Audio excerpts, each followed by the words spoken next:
Hey guys, welcome back. Today we are covering a comedy romance movie called Weird Science. The movie starts with two isolated and single teenage boys named Gary and Wyatt staring at girls who are working out.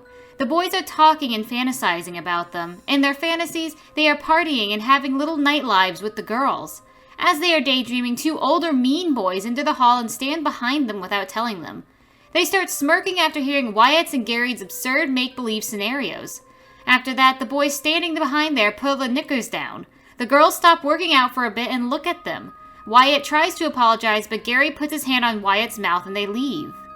In the next scene, we see Wyatt's parents are out away for the weekend and Gary has come over for a sleepover. While watching a show on television, an idea pops into Gary's mind. He tells Wyatt they should create a girl just like Frankenstein, except cuter. Wyatt resists at first, but after some convincing, he agrees to it. They decide to build a perfect woman as part of their imagination. Wyatt takes out some women magazines from the trunk. They then cut out the parts of the body they want in a real woman from the magazines and insert them into the computer. They hook up a doll with a battery and connect it to the computer. After that, they turn on the lamps and light candles alongside the doll and wear bras on their head for ceremonial formalities. As Wyatt presses the enter key, weird science starts taking place. Clouds turn red and start emitting violent radiation into the house. Striking energy passes through the doll and a violent storm starts to blow out inside the house. The boys panic. Wyatt unplugs the system, but it doesn't work. Gary then picks up a baseball bat and smashes the computer. The bat shatters without damaging the monitor, so Gary tosses it out the window. They then look at the doll, which is missing. Afterwards, the storm settles down, the door starts creaking and explodes. Out of the red fumes, a beautiful girl wearing a skimpy outfit emerges. The boys can't believe what they have created. The girl asks them what they would like to do with her first. We then see all of them showering in the bathroom. In the following scene, Wyatt and Gary suit up for a trip with the girl they have created. As they are coming out of the room, their dresses transform into fancy, embellished new outfits. We then see the girl is driving a car and Wyatt and Gary are sitting with her. They ask her if she can steal it, to which she replies she can get anything she wants. She then asks them to name her as they are going to crack a party. They name her Lisa after Gary's old girlfriend.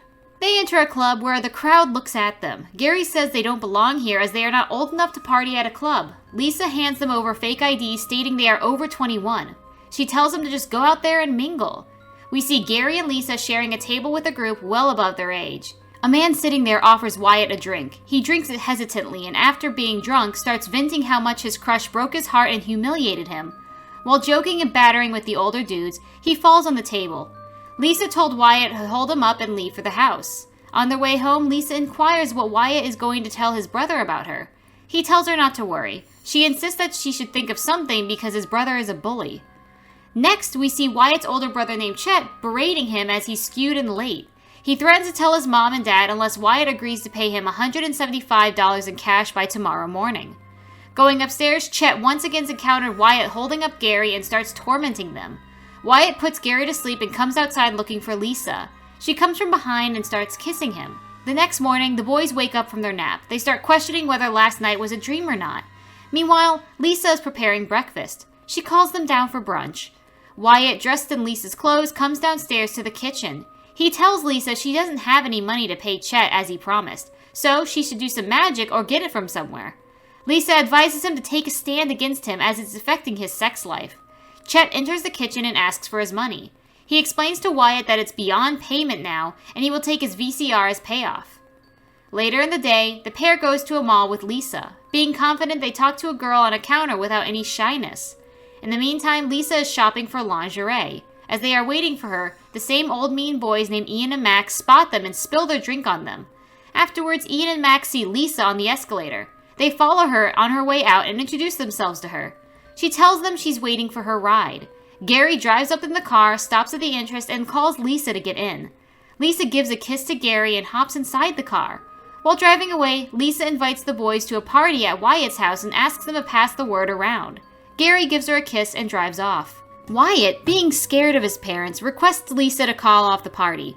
She refuses and asks him to stop worrying. Lisa then heads off to Gary's house to pick them up. At his house, his parents and Lisa have a dispute over giving him permission to go to the party. His father tries to call the police, and Lisa threatens him by pointing a gun at him. He gives the approval and they leave for the party. Gary seems a little upset at his father because he will ground him after this stunt. Lisa assures him nothing bad is going to happen since she did a spell on them and they won't remember a thing. Later at Wyatt's house, Lisa and the boys are waiting for the guests to show up. The doorbell rings and Lisa opens the door. A crowd of hundreds of youngsters greet them and rush inside the house.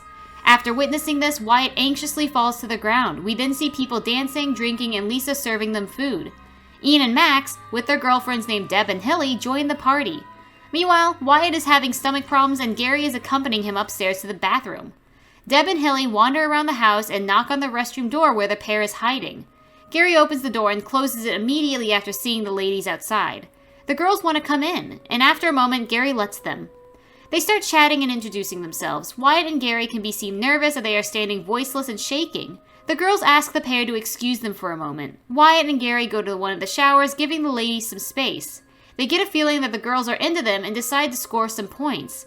As they peek out of the shower, they find Deb and Hilly are gone, leaving two bigger girls behind. On their way down, the gals meet Lisa. She tells them to have a bath with Wyatt and Gary. Up next, we see Wyatt's grandparents are having dinner at a restaurant. They plan to stop by to see their grandchild after supper. On the other hand, Ian and Max are trying to hook up with Lisa. She tells them that she belongs to Wyatt and Gary only, and she does whatever they say. In the following scene, Ian and Max are apologizing to Wyatt and Gary. They ask them if they can borrow Lisa for the night. They tell them that they can't do that as their feelings for Lisa run very deep. Max offers them a deal. If they let them have a crack at Lisa, they will let them have their girlfriends, Deb and Hilly. Getting comfortable with Ian and Max, the pair share a secret with them. They then go to the same process to create a new girl. Lightning strikes the house as Wyatt presses enter, and weird things start to happen. A couple in a photograph start dancing. The kitchen turns blue.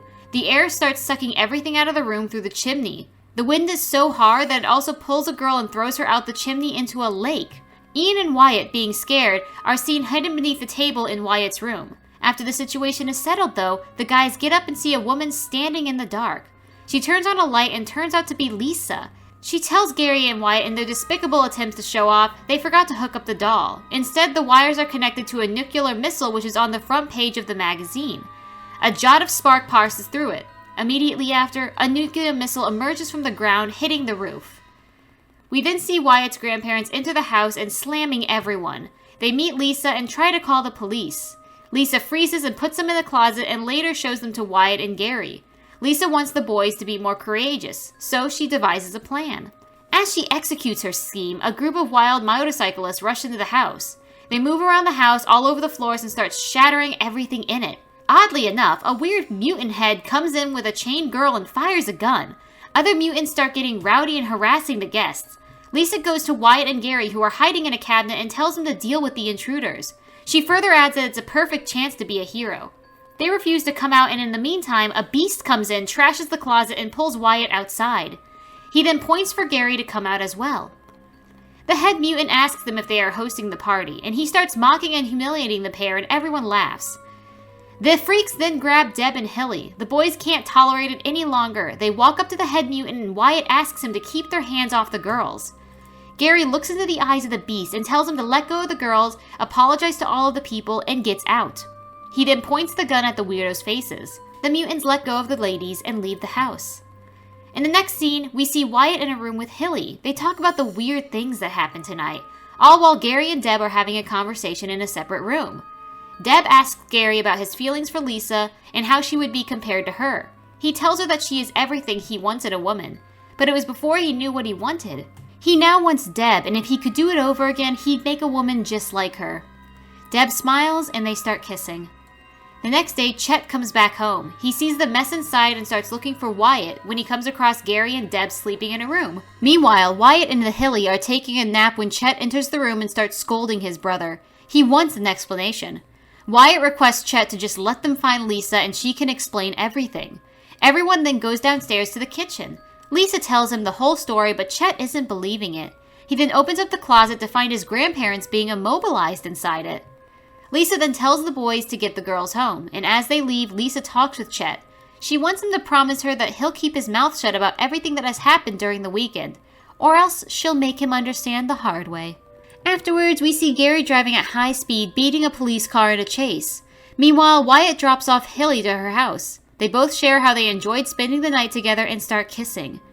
Gary makes a confession at Deb's house. He explains to her that he is not cool. He tells her to like him for what he is. The couple then start kissing, and Gary leaves for home. At the house, Lisa transforms Chet into a hideously looking creature. He begs her to turn him back to normal. He gives his word to Lisa that he will leave Gary and Wyatt alone. She assures him he'll get back to normal in a little while. The pair returns home when they see Chet on their way, and he apologizes to both Wyatt and Gary. Afterwards, they meet Lisa inside the room. The pair explain to her how they have developed feelings for their girlfriends, so they ask Lisa if she's hurt. Lisa completely understands and replies that all she ever wanted for the boys was for them to have a great love life. She then hugs them and tells them she has to go. She blows kisses to them and vanishes into smoke. As she fades away, things start to become normal. Her magic is nullifying and Chet gets back to his human form. Wyatt's parents return from vacation. The boys greet them like nothing has happened before the weekend. The movie then comes to an end with a scene where Lisa, in her alluring outfit, asks boys in a training session to work out.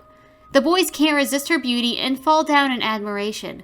She smiles admirably with that, and the movie ends. Drop a comment below letting me know how you found the video. Make sure to like, subscribe, and ring the notification bell. Thanks for watching, guys.